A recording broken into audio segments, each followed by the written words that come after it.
नमस्कार, स्वागत आहे तुमचं आताच्या ब्रेकिंग न्यूजमध्ये। अंगणवाडी सेविकांसाठी अत्यंत महत्त्वाची बातमी आहे। राज्यभरातील अंगणवाडी सेविकांना मानधन वाढ, महागाई भत्ता आणि ग्रॅज्युइटीचा लाभ देण्याबाबत कार्यवाही सुरू करण्यात आली आहे। त्यातील वेतनवाढ आणि महागाई भत्त्याबाबत शासन लवकरच निर्णय घेईल असं आश्वासन एकात्मिक बाल विकास योजनेचे आयुक्त कैलास पगारे यांनी बुधवारी अंगणवाडी सेविकांना दिलं। त्यामुळे असहकार आंदोलन मागे घेण्यात आलं असून अंगणवाडी सेविका नियमितपणे कामावरती रुजू झालेल्या आहेत अशी माहिती महाराष्ट्र राज्य अंगणवाडी कर्मचारी कृती समिती निमंत्रक शुभा शमीम यांनी दिली।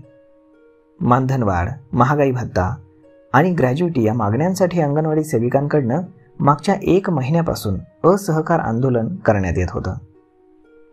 तर मग आता कॅबिनेटच्या बैठकीमध्ये प्रस्ताव मांडला जाणार आहे। यामध्ये सरकारनं आंदोलनाची दखल न घेतल्यानं राज्यभरातील अंगणवाडी सेविकांनी बुधवारी आझाद मैदानामध्ये आंदोलन केलं होतं। यानंतर आयुक्त कैलास पगारे यांनी अंगणवाडी सेविकांच्या संघटनेच्या शिष्टमंडळाला त्यांच्या वेतनवाढीच्या मागणीबाबत प्रशासनाकडून मंजुरी मिळाली असल्याची माहिती पुरवली। याबाबत मंत्रिमंडळाच्या कॅबिनेट बैठकीमध्ये प्रस्ताव ठेवला जाणार असून त्यानंतर शासन आदेश निघेल असं त्यांनी सांगितलं। त्यानंतर महागाई भत्त्याबाबत वित्त खात्याकडून शंकांचं निरसन झाल्यानंतर हा मुद्दा देखील मार्गी लागेल असं आश्वासन दिल्याची माहिती शमीम यांनी दिली। आम्ही आता आंदोलन स्थगित करत आहोत। आतापर्यंत सुरू असलेलं असहकार आंदोलन आम्ही मागे घेत आहोत। यापुढे काम नियमित करण्यात येणार आहे। मात्र पुढील 15 दिवसांमध्ये प्रशासनानं दिलेल्या आश्वासनाप्रमाणे वेतनवाढ मंजूर न झाल्यास आम्ही जेल भरो आंदोलन करू, अशी माहिती शुभा शमीम निमंत्रक महाराष्ट्र राज्य अंगणवाडी कर्मचारी कृती समिती यांनी दिलेली आहे।